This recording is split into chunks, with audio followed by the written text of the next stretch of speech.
Thank y'all very much. So I know we're running out a little bit of time. I sort of had 30 minutes, but I'm going to fire hose a bunch of information at you, and then when I'm done with that, ask questions about your sheriff's office, because this is your sheriff's office, not mine. So, how many of you guys are from Brunswick County? Raise your hand. How many of you guys were born in Brunswick County?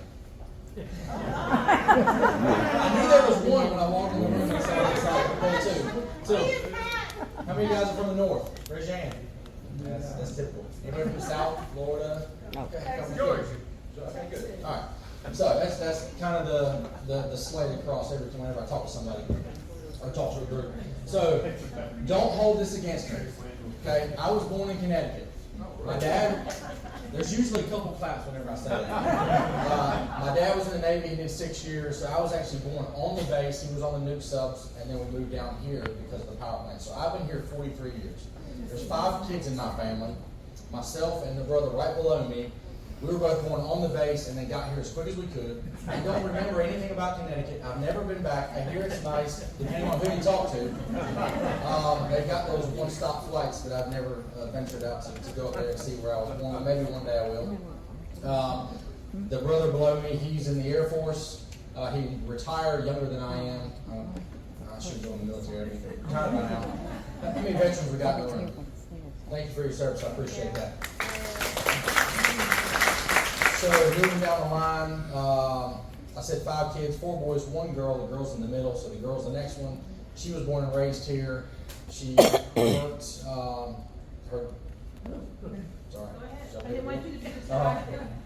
my sister spent the time now Senator Reagan's vet's office. My mom also worked there. She moved over with Dr. Rickman. She now does some stuff with Dr. Rickman at Fort Walls Animal Hospital, but then she also does the books for her husband's plumbing company, John Cohen at Southport. Moving down the line, the next one, brother, obviously born and raised here. He's also in the Air Force. He's got about 4 years. He's going to retire before I do. That's 2 younger brothers going to retire before I do. And then the youngest one, Matthew, he started here at Brunswick County. He now works in Johnson County with Sheriff Bizzle. He's working in K-9, and he's very happy there. Followed a girl. He's engaged with 2 kids. I'm the only one. I do not have kids, but the rest of my brothers and sisters at least have 2 kids. One of them has 4. So I have tons of nieces and nephews. I can play with them, get them sugared up, and give them back. So, Mom and Dad retired from the plant many years ago. He walked away and never looked back. My mom is now retired. As I said, she also came up in the veterinary with Dr. Bill and then also Dr. Rickman. So 5 kids, no black sheep. I don't know how that happened. But I tell you all that to say I come from a long line of service. My parents, my dad's dad was in the military. My mom's dad was in the military. So I'm very big on service and family. A little bit about myself from the Sheriff's Office. Yes, I have worked in every single aspect of the Sheriff's Office. I started at the Sheriff's Office in 2004. I was on the road answering calls, and 7 months after that, I was fortunate enough to get a K-9 position. I did K-9 for 10 years, the best time of my career. I had a lot of fun doing that. When Sheriff Ingram came in, he created a special operations unit. So we did a lot of the problem area stuff. We were tasked with breaking up the open air drug market in the county, and I was very fortunate to be a part of that task force. Then he asked me to move out of special operations and take a first sergeant position on patrol, so I kind of veered back onto the uniform services side.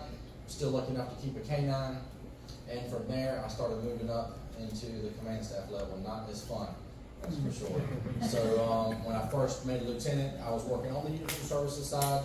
I grabbed a hold of civil and warrants, SROs, and as I promoted up into captain, I then took courthouse, and I think 1 or 2 little small subsections, made major, and Sheriff Ingram and Charlie Miller decided to play a trick on me and there. He flip-flopped us, so I took investigations in narcotics for about a year, and then I was fortunate enough when now Representative Miller retired, got his position, and then when Sheriff Ingram retired, I was lucky enough to get the nomination to finish out his term. I hit my 1-year mark May 1st, very excited about that. And I have continued on all the programs that he has put forth. How many of you guys have a smartphone? Raise your hand. Anybody got a flip phone? Flip phone? Flip phone? My dad still has one. All you can do is call one and that's it. I can't wait. Mr. Sykes, close your ears, but whenever I retire, I'm gonna just throw this thing against the wall.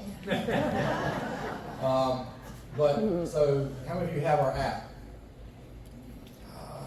So it's free. You have a smartphone. You can go to the App Store and you can download our app. Just search Brunswick County Sheriff's Office. We pump out a lot of information through that. We also have a lot of our programs on there. And the best thing that everybody loves is you can actually look and see who was arrested the night before. And who's in jail. Hopefully not some of their friends, but if they're missing, you might want to check there first. So we pump out a lot of good information during storms. We've got hurricane season coming up. We go out there and we send you pictures and videos of road closures and flooding and all that stuff. So you don't have to go out there and endanger yourself and sink your car to go look at it. We give it to you, so you don't need to go out and do that. You can stay home. And but a lot of good information. Again, the programs that we have, there's a long list of programs. The Anchor Initiative, the Project Lifesaver, Are You Okay? You can also go on our website. And the one great thing about our website, which you can also do on the app, is you can send us information. If you send us tips, we will look into them. I get all the tips, they get dispersed out, and we get drug tips, traffic tips, property crime tips. If you have information that you think is relevant for something going on in your neighborhood, because guess what? We can't be there all the time. You all know that. But nobody knows what should be in your neighborhood and what shouldn't be. Right? You guys are there every day. So if you see something that just doesn't look right or something that doesn't belong, you can let us know and we can investigate that. So we make a lot of good drug arrests based off of tips from the citizens. So I'm asking you to send us the information. We're a team, right? Let's see. I know that was really quick, but I want to make sure that you guys get to ask the questions that you want to ask. So before I open up for questions, I am very passionate about service, as I said before, in a family. You've got a great sheriff's office right now. It's been a great sheriff's office. The hard thing for me is to find things to make it better so we can grow it in the years to come. I've got at least 9 years. So my goal is to be there. I had 2 goals when I started at the sheriff's office. Number 1, I wanted to start and finish at the same agency. That was very important to me because I'm very big on loyalty. Our 4 core values are dedication, loyalty, integrity, and service, and I hold those very dear to my heart.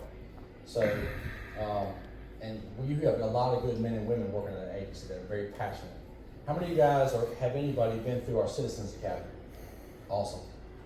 If you don't know about the Citizens Academy. You didn't know I was number 2. Number 2. Wow. Well, ask the ones that have their hands up. If you want to know more about your sheriff's office, you can come in for 12 weeks, 3 hours on Tuesday afternoon, and we will put you through every single aspect of our sheriff's office. And these are real deputies, not instructors, not trained speakers, but they're just so passionate about what they do, and you can learn about your sheriff's office. Again, it's your sheriff's office. We work for you. I remember when I was first getting started and I would be eating lunch somewhere, because back then I would eat lunch in uniform, now I don't. But somebody would walk by me and say, I pay your salary, or I buy, now I'm going to buy your lunch, but I paid for your lunch or whatever. And it kind of got under my skin a little bit. But the more I grew and evolved, I realized that it's true. We work for you. I work for you. Everybody in this county, I work for. And we take that very seriously at the Sheriff's Office. So with that said, do you have any questions that you want to ask about your Sheriff's Office? You had it first. Say a squatter, say my wife and I went on vacation. Say my wife and I went on vacation, and all of a sudden some squatters come to our house and they move in. And they change the locks on us. And we're still on vacation. We come back, we find these people in our house. What's your opinion on these squatters? Can we kick them out of our house, or do they have a right to stay there? So the first thing I would have you do is call 911. We will come there and we will kick them out for you because they have broken into your house and they are trespassing. They will be arrested. This is not New York.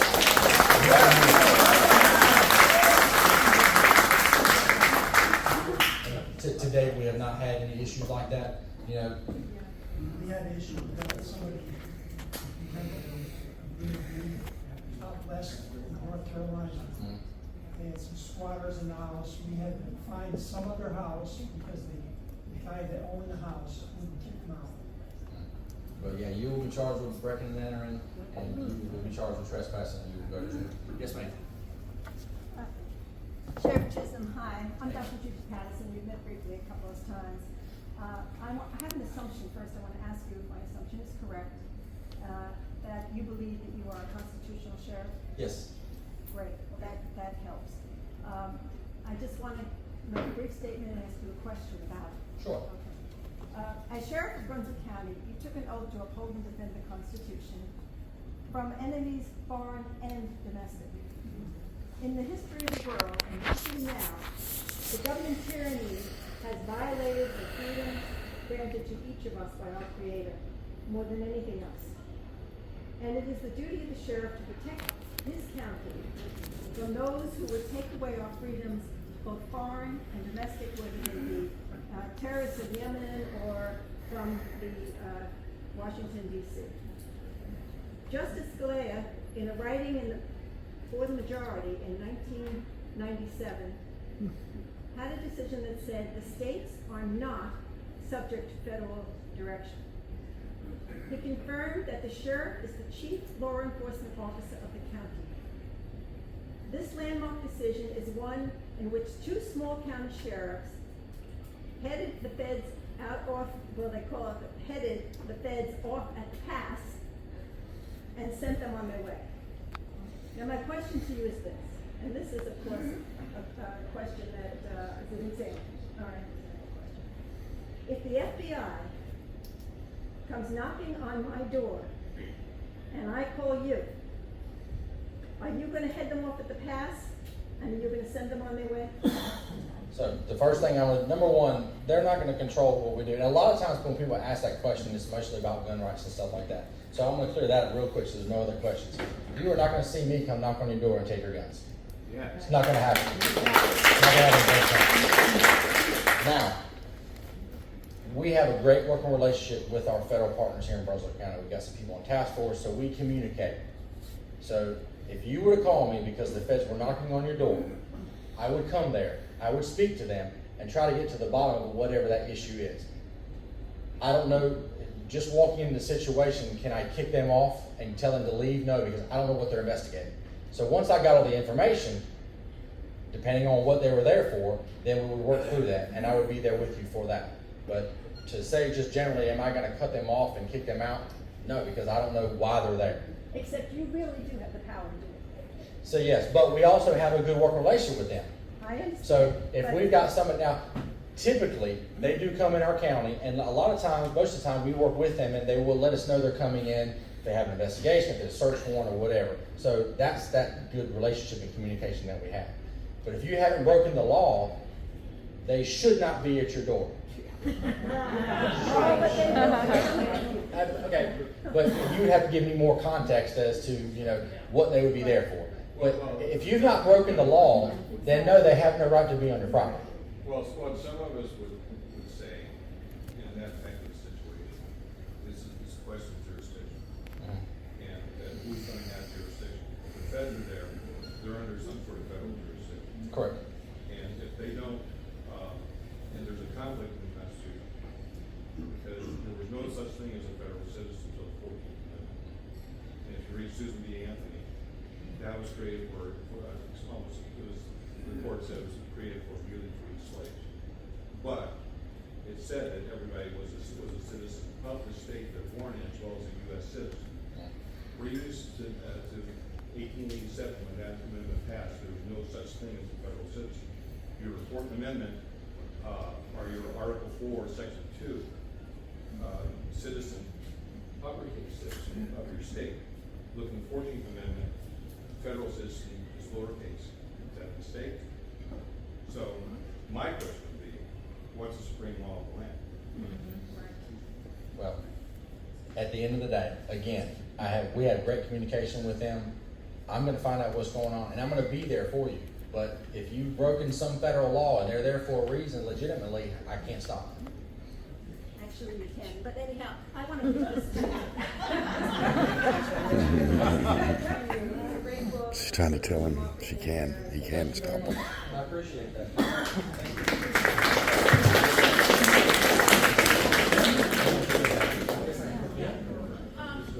This constitutional carry bill is kind of important to me, and I'm wondering why, if you know, why the Sheriff's Association North Carolina is in opposition to that at this point in time, and are you personally opposed to that, or what is your position on the constitutional carry? So the last couple times that I've been up with the association, that hasn't been brought up.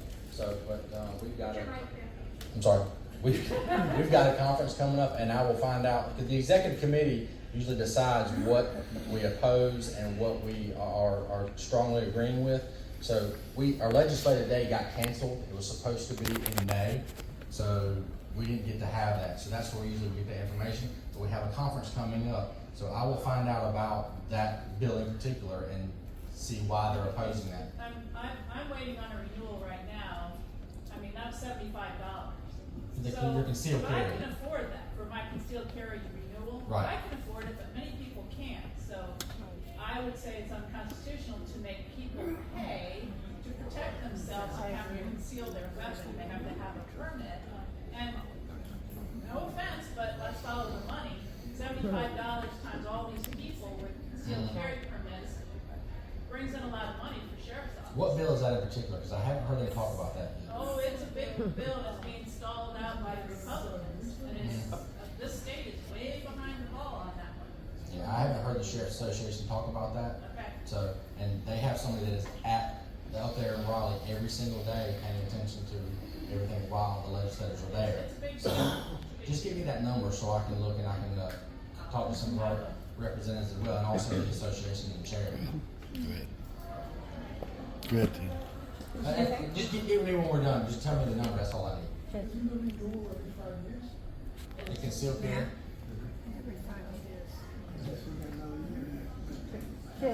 Yes. Right here in the middle. Hang on a Okay. second. Yeah, 1 second.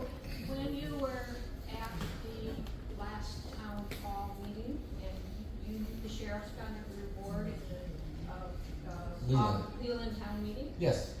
that was a Avoid it. very, very powerful example of how we work together with the, that was a complicated thing, so I don't remember all the things. But I think that's if you can give a brief minute, so we know how the sheriff's department works with our That's police department. absolutely. Not only do I have a great working relationship with our federal partners and their state partners, but our local law enforcement as well, the police departments. We meet every month. We discuss issues. We talk about problems that's happening inside the city limits and then outside the county, so we can work together. Because a lot of times it's the same information, the same people. So that's once a month we meet, we sit down, and we go over any issues that the PDs are having or that we're having. And we also have the federal partners that show up there as well. ALE, ATF, they're there, so we've got them involved, and just to keep that communication going, flowing back and forth. Yes, ma'am. Hi, Sheriff Chism. Hey. I'm Tina Johnson. I don't know if you know who I am. I do. But I'm just going to read 3 questions for you, so I'm going to throw them out there and then we can address them. I'm Tina Johnson. This is my husband. She needs the mic. Well, he's gonna need it back. I am Tina Johnson, and this is my husband, Tom Johnson. We have 3 questions for you, Sheriff Chism, on the death of distribution law and how his department, your department, have handled charging of a drug dealer for the death of a person. Last night, you stated in the county commissioners meeting that your detectives responded to all drug overdoses to help others and investigate fatal overdoses. You also stated that he knew the law had changed, but still there were elements that had to be met. My questions are, what are those elements? We lost our daughter to a fatal overdose the day after Christmas, and we were told by Captain Timmy Clements the elements were not met to charge a drug dealer. So, when you and your detectives close a case, can the next of kin receive a copy of the complete investigation of the deceased case? As parents and next of kin, we do not understand why we have been shut down numerous times when we have asked for your office, for your detectives, for a complete copy of that investigation of our daughter's death. District Attorney John David told us it was the discretion of the sheriff to give or not to give the investigation report. And it was also the discretion of your office to seek an indictment on the drug dealer. And after repeatedly calling the Sheriff Ingram's investigators and having 2 meetings with the DA, in the last meeting some of your representatives were there that walked out, we were told that there was a 75-page investigation. Where is it? The last question. Our House of Representatives, senators and governor signed a new bill seeking justice for the death of a person. The legislation did its work. Our question to you, Sheriff Chism, is when are you going to do your work? There has only been 1 drug dealer charged in Brunswick County per an intensive records research. Merrill Lee Ney IV died May 2nd, 2020 from a fatal overdose, 3/15/2020. A true bill of indictment for death by distribution was issued on 3/15/21 for the arrest of Oscar Riley. How my husband and I know this is because we personally spoke with the Neys. They told us that their efforts to get Brunswick County Sheriff's Office to investigate their son's death mirrored our daughter's case. News media is showing our surrounding counties and all over North Carolina, sheriffs and police agencies are charging dealers without having to beg for justice. Sheriff Chism, you are our appointed sheriff. We beg for justice for our daughter and all the other parents that have lost a child at the hands of a dealer. So are you going to protect those struggling with addiction in our county or not? Lock these dealers up. Get this poison off the street that's killing our children. And let me just tell you, there are 2 elements. 1, the person unlawfully sells at least 1 controlled substance. 2, the ingestion of a certain controlled substance or substances causing the death of a user. Thank you for your time. So obviously a big campaign for the Sheriff's Office over the last several years has been addiction. Thanks to the commissioners, I appreciate what they've done supporting our new program, the AIR Initiative, and also the continued support from the community for our Anchor Initiative. So we've been trying to battle addiction. You're right. We need to put the pushers and not the users, but the pushers into jail. And our drug agents have done a really good job and stayed strong and heavy on that kept their foot on the gas and making arrests and making big seizures. When? Let me finish, okay? So, to answer your questions, yes, the elements changed. Unfortunately, they don't retro. We cannot go back. So before, when your incident happened, you had to prove a sale. We couldn't do that. The elements. It's not an incident. It's a death. Yes, sir. Yes, sir. It's not an incident. It's our daughter died. It's a death. All right, and we have investigated this on our own. Yes, sir. And we've told your people that we can bring it and show them exactly what we have. Yes, sir. And on 2 different occasions, and we've had meetings. Yes, sir. And nobody seems to want to give us your investigation. Why Our not? office closed the investigation on July 30th of 2023. It is a And we've had to go to closed court and went to investigation. court twice According to John over Davis, this. 75 And now pages. we're doing something All different we're asking that for we're is going to what get was it. found. That's it. That's it. But what they want us to do You guys is are not hand members over of the our Republican 4-inch Club. investigation This is a that little bit we've done disruptive. and I paid know Okay. you're making a We can point, leave. but That's all we're I'm not asking. asking that to you, but That's my question. you don't need Yes, to take ma'am. up the And whole so time. I the don't first mean to be question, disruptive. the elements have changed. No, it's So not We're not time. trying to take up any time. No, my heart's Unfortunately, out to when the you. death occurred, We just had have to prove that sale. questions. At That's this right. point, we don't have proof of that sale, so we haven't met Oh, that so you element. don't have proof of that sale for my daughter? That's correct. Okay. So we've had several meetings about this, and we have tried to be as transparent as we can. Now, as far as the report and the investigation, we don't hand out those because if new information comes about, once we hand it over, we cannot control where that report goes and where that information gets to and who looks at it. So in order for us to, yes, it may be closed, but if we get new information that leads us in a direction, we don't want that information out there to taint that investigation. And I understand So that's that. why we don't do that. And I understand that, but maybe it might be some mix of words. We have attempted to go to the DA's office. Yes, ma'am. And we have attempted to find out what was on your investigation. What did you find? I know you're Because filming here's all what this, I was but told. this is not. I found out. Yeah, what are you talking to me for? Go talk to her. Are you her husband? Yeah.